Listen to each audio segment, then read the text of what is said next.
Wow. Kevin Durant just officially got traded to the Houston Rockets, and the Phoenix Suns receive Jalen Green, Dylan Brooks, 5 second-round picks, and the number 10th overall pick in this year's NBA draft.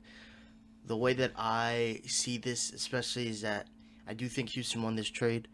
I know there's a lot of gripe with Kevin Durant and obviously like that, but I think one of my biggest reasons why I feel as though, like, just going over this trade, why I think Kevin Durant really helps Houston is that, well, one, they didn't use their young core, right? So I'm looking at this at the perspective of when a lot of teams that Kevin Durant has gone to, whether that be the Suns or the Nets, right? A lot of their young core tends to be lost. Now, granted, he was a lot younger, but I think Houston keeping their young core, especially now that they have Ime Udoka, helps a lot.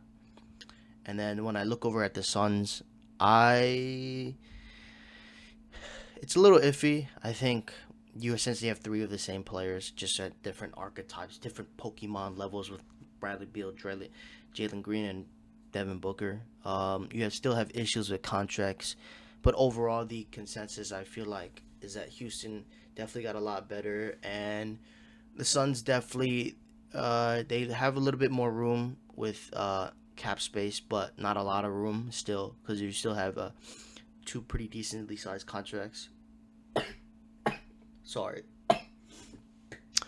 but it's a matter of just getting Kevin Durant off the books because you guys weren't getting better. But yeah, I would say overall that's how I felt. And now just going in depth more, just looking through my notes. Um, I think I want to. So I'm just gonna break down what I feel like with my initial reaction with both teams and how I feel. So with the Suns, I think you still have two decently sized contracts, and you get rid of Kevin Durant, so you might have a little bit more room for cap and flexibility, and that could leave for more space. I think they don't have a lot of flexibility with Bradley Beal. I think when you have a no trade clause, it caps them even more, and it's so much harder to trade, obviously, because he can't leave if he doesn't want to. But then does that bring into the conversation? Does Devin Booker leave? Because quite frankly, it's been what 4 years since they've went to the finals, and they've just been stagnant every single year, very mediocre. They've wasted a lot of the Kevin Durant years. I think their management is very selfish. I just don't see Phoenix in similar fashion to Milwaukee. They're very capped with a lot of their young core, especially trading for a lot of guys. Milwaukee traded a lot of their picks to the Blazers and a lot of three-team trades as well. And the draft picks are so important.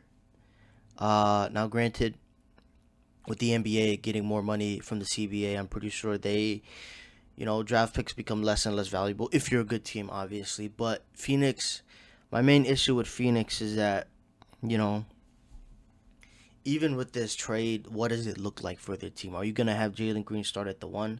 Because quite frankly, my personal opinion on Jalen Green is that he hasn't really improved his game over the last 3 seasons. I've watched Jalen Green, and he is essentially a more advanced microwave scorer, and that doesn't help you win in the playoffs. I mean, you look at a lot of the number one options, you look at a lot of the guys on these top playoff teams, and as much as they might get a 30, 40 point game, you might argue, Jalen Green can get those.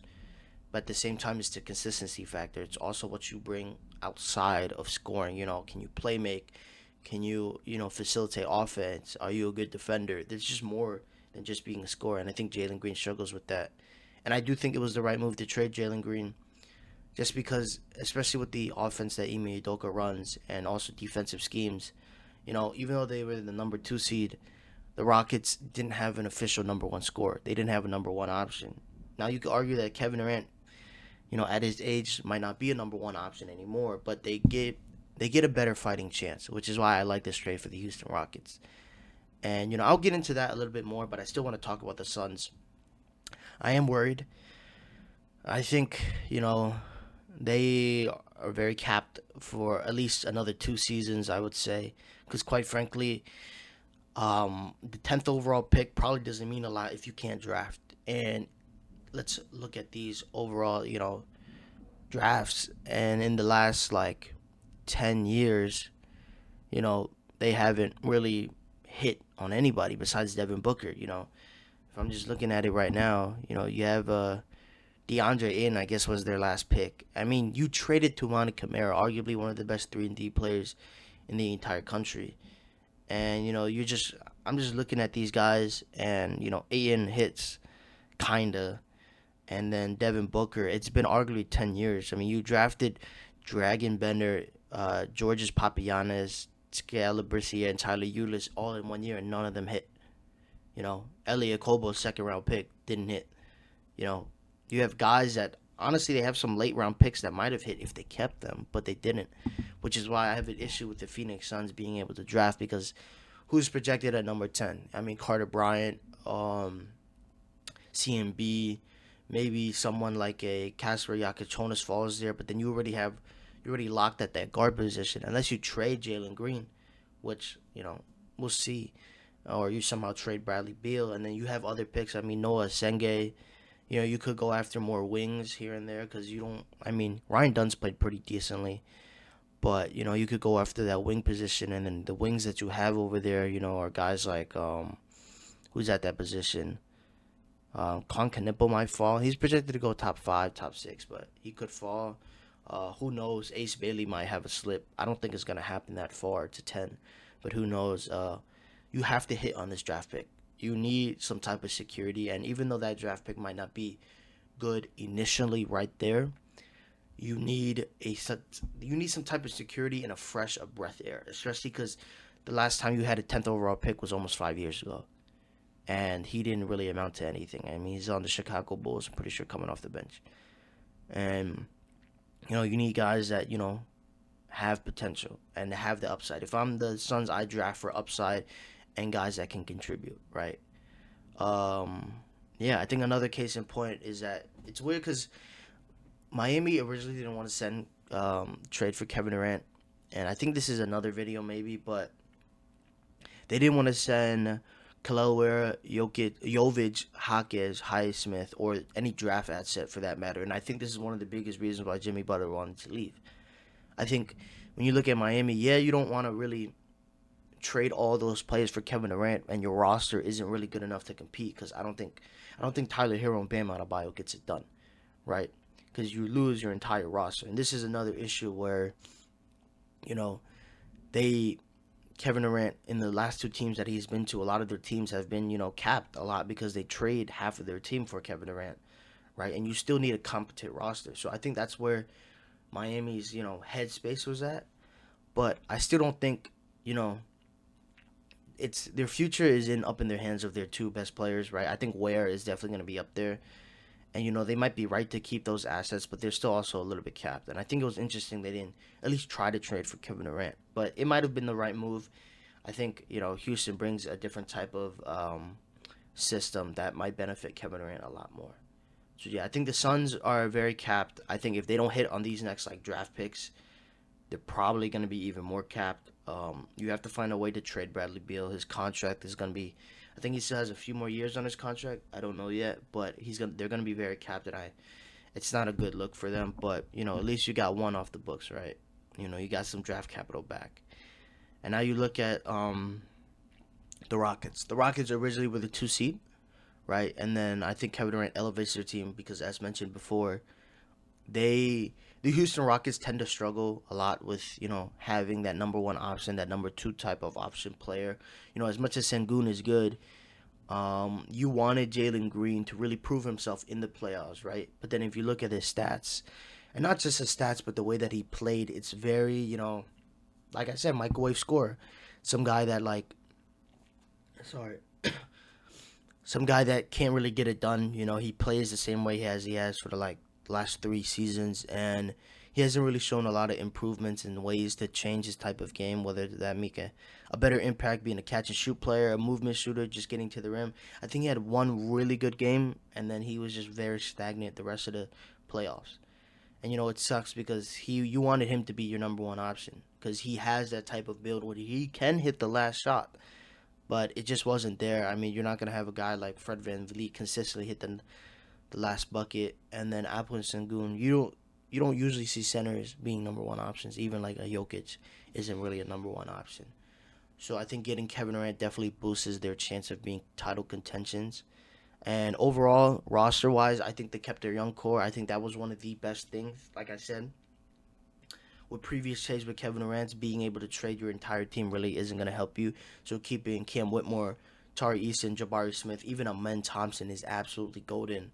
I mean, you kept Reed Shepard as well. I mean, Reed Shepard was killing in the G League. He averaged like 30 points per game in his first few games in the G League.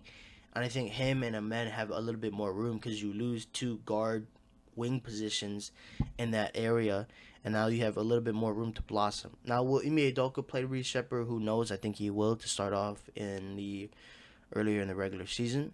So I really want to see where that gets at because is he really could Reed Shepard be a pure point guard off the bench that could really elevate their team when Fred isn't playing well and they have to take him out, or a man isn't really providing the floor space, and so you put another guard out there, right? I think Cam Whitmore is another situation with a microwave scorer where, you know, he wasn't the third overall pick, so I guess obviously that's why there isn't that much of a standard, right? But him being a microwave scorer it's a little iffy for me because usually microwave scorers don't really tend to do much in the playoffs, right? I mean, they'll have a few good games. Case in point, Jalen Green. I mean, Benedict Mathurin averaged like 16 points per game this season, and he's coming off the bench because he can't provide a clear role for the Pacers. But he's had a few good games, which I think still keeping him is very valuable because he will provide a lot of good floor spacing and ability to attack when there isn't enough ball handlers or creativity within the offense, right? I love Tari Eason. I think he provides a lot of 3 and D specialists, right? He's getting a lot better with that jump shot, and he's just been overall a very elite defender.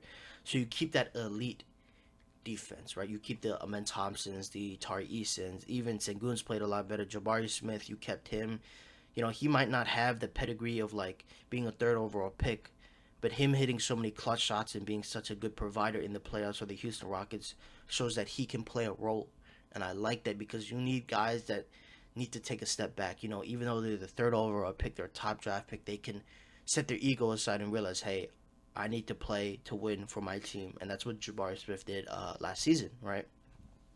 So I think this puts Rockets in a very good position to contend. Do I think that they're? I'm not sure yet. I think they need to run the logistics with how this offense works with Ime Udoka. I think, you know, provided if Amen Thompson can get a better jump shot and he can shoot average, you become an even bigger threat because that floor spacing is going to be huge with Jabari Smith being able to shoot and Fred VanVleet also being able to shoot, everybody in the court being able to shoot.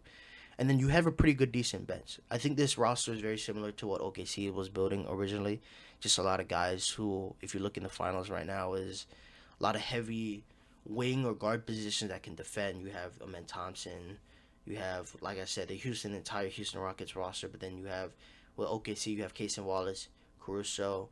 You have guys like Jalen Williams, Chet Holmgren. You have guys that are very lengthy that can hit shots here and there, but they're also elite defenders, right? You want to cover every aspect of the game so there's no weaknesses in their game. And I think they're doing that.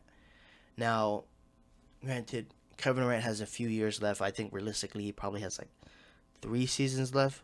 But I think overall this puts them at a better spot than they were before they addressed the need and they kept their young core. As for the Suns, I think the Suns are in another sticky position. Could this mean Devin Booker leaves? Who knows? Because they've been in a drought for a few years now, and even before they made the finals, they've been in bigger droughts, and they can't hit on their draft picks. So we'll see. I think overall this is a great trade for Houston, and it doesn't handicap them like in previous Kevin Durant trades, which is great. So we'll see where this goes from here. Thank you guys. Please subscribe to the channel.